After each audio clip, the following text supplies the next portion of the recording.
I've spent the last few years interviewing some of the most successful gamblers in the world, and it's not just because I like spending my time in casinos.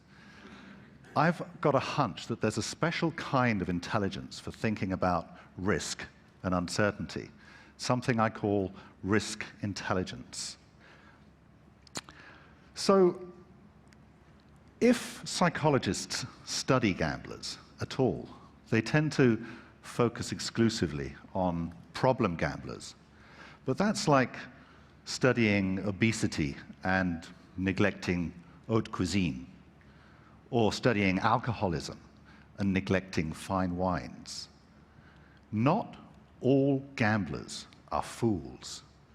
Some of them are experts, and I think we can all learn a lot about how to make better decisions by studying the way these expert gamblers think. The very idea of an expert gambler seems odd to some people. Surely gambling is just a matter of luck, they say. But that's not true. Sure, slot machines and roulette are games of pure chance, so there's no room for expertise there. But poker, blackjack, and all kinds of sports betting offer the opportunity to exercise skill and expertise. Expert gamblers outperform novices in these games, and their expertise can make them very rich. And it's this ability to earn money, to earn a profit from gambling, that sets the expert gamblers apart from the problem gamblers and the leisure gamblers. The problem gamblers and the leisure gamblers both lose money over the long term. The main difference is that the problem gamblers bet more than they can afford to lose, while the leisure gamblers bet and lose relatively small amounts.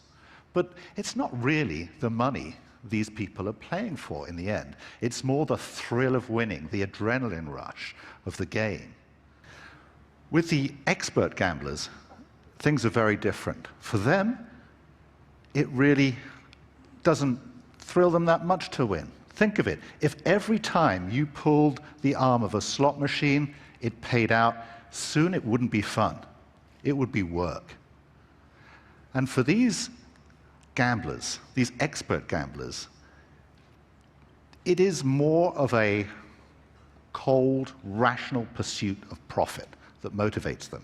That and a certain degree of intellectual satisfaction. So as I learned more about the world of the expert gambler, I discovered that it was comprised of three distinct tribes. First, you have the poker players, the rock stars of the gambling world, who win fame and fortune on the tournament circuit.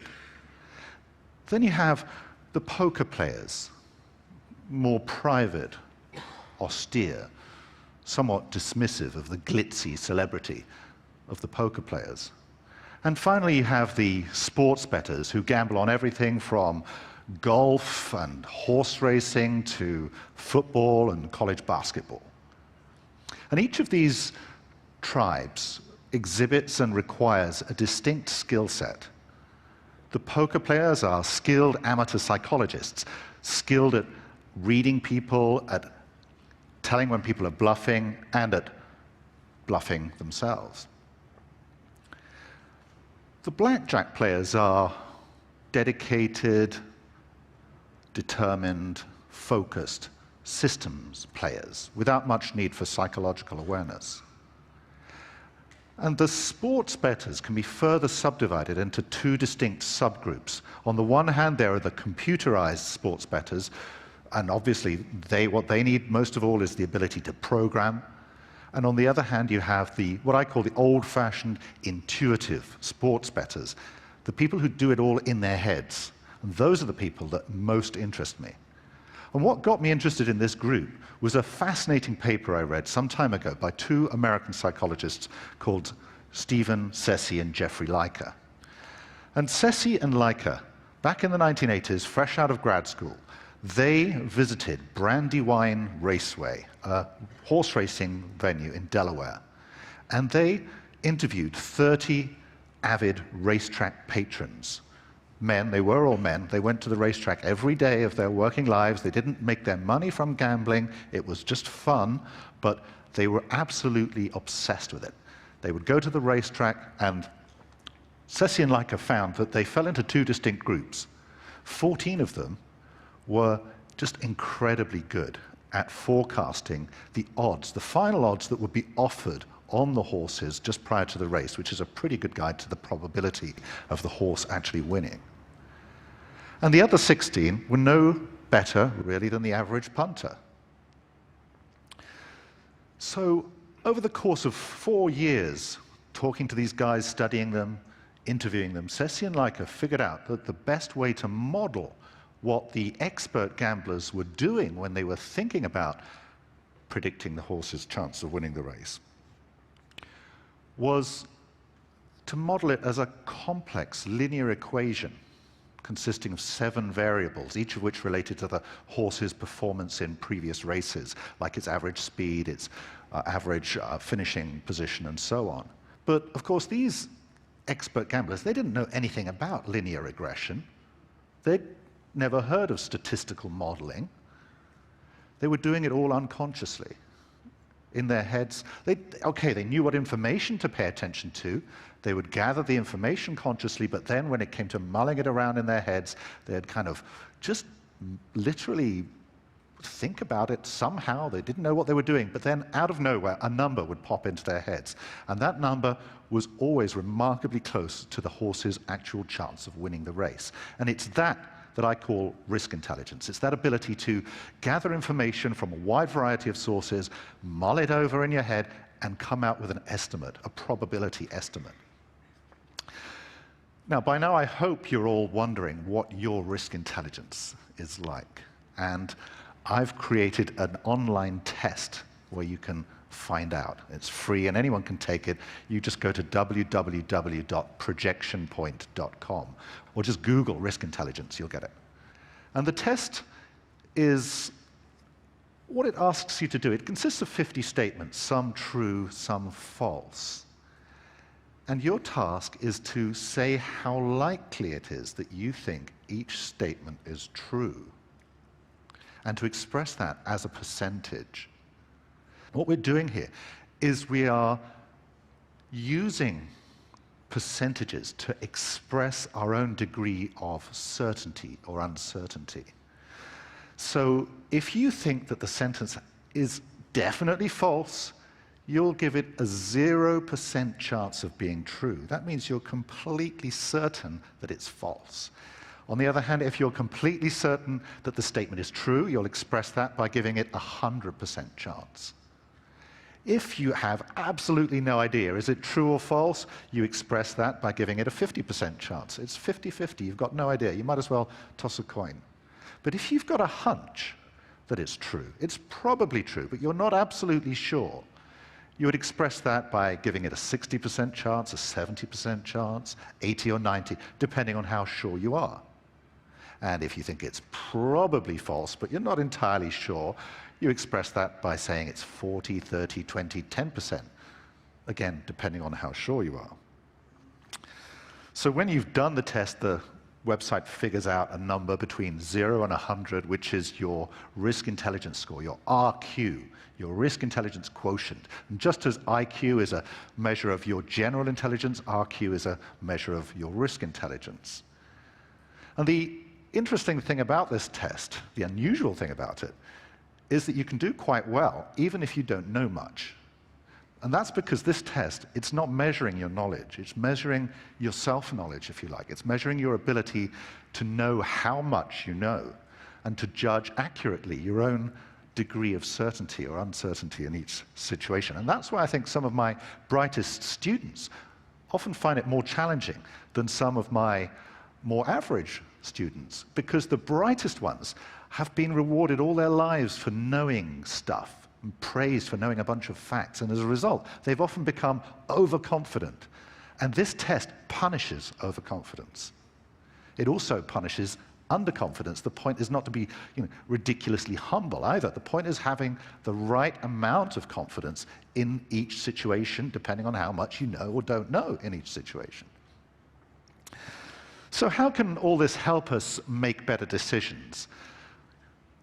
Some people, even if they find the subject interesting, they say, well, look, how can this help me actually make better quality decisions?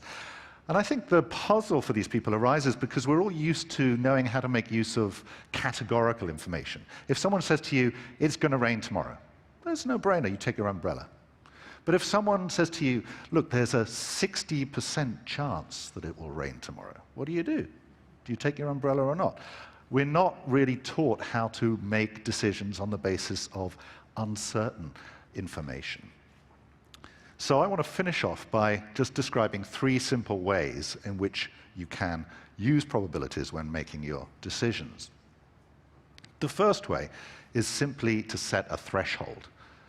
So, for example, you might say, well, I'm only going to ask this person out on a date if I think that there's a 60% chance that they will say yes.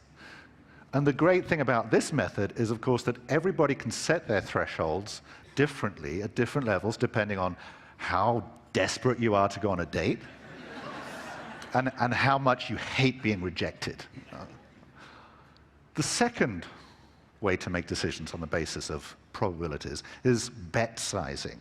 And this means betting an amount that is proportional to your confidence. So, for example, you could decide to buy more or less shares in various companies depending on how strongly you believe that each company was going to do well. But this, of course, depends crucially on having an appropriate degree of confidence. Overconfidence is going to be fatal here. So again, you can only use this method of decision-making if you've got good risk intelligence. The third and most complex way of using probabilities when you make decisions is to use the concept of expected value. An expected value is an abstract concept. It doesn't refer to any actual win or loss. It refers to the average amount that you would win or lose if you placed the same bet an infinite number of times.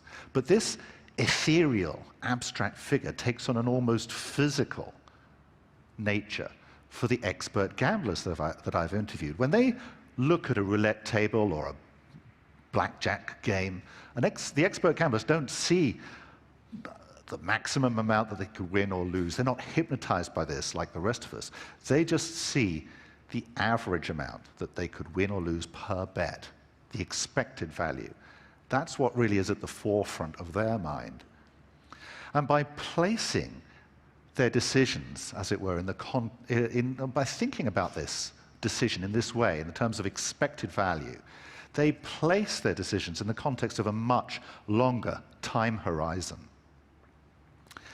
So they kind of rise above the moment. Now,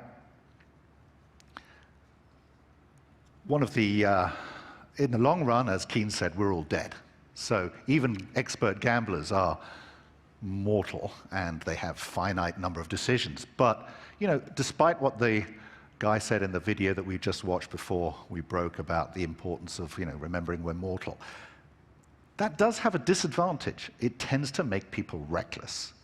If you think this is the last race, the last roll of the dice, you might bet everything on it. The expert gamblers, in a sense, by seeing things in a much longer time horizon, almost act as if they were immortal. And because of that, they kind of gain a certain coolness about their decision-making. They can take it or leave it. As one expert gambler told me, there's always another race. I don't have to bet my bank roll on this throw of the die or this horse race now. I can come back tomorrow. And it's knowing when not to bet that is really one of the crucial things that sets the experts apart from the leisure gamblers, the problem gamblers. Now, of course, luck can always go against you. There's no guarantee that even if you have excellent risk intelligence and even if you use these decision-making methods, that you'll always win. But if that thought upsets you, then you haven't yet come to terms with the irreducibility of chance. As Nick Pulowski says, the character played by Clint Eastwood in The Rookie, if you want a guarantee, buy a toaster. So I want to end this lecture by urging you to make your peace with chance. Just accept that you can't control her or cajole her. Accept that she doesn't care about you, and she never will. But don't despair. As Damon Runyon once said, the race is not always to the swift, nor the battle always to the strong. But that's the way to bet. Thank you.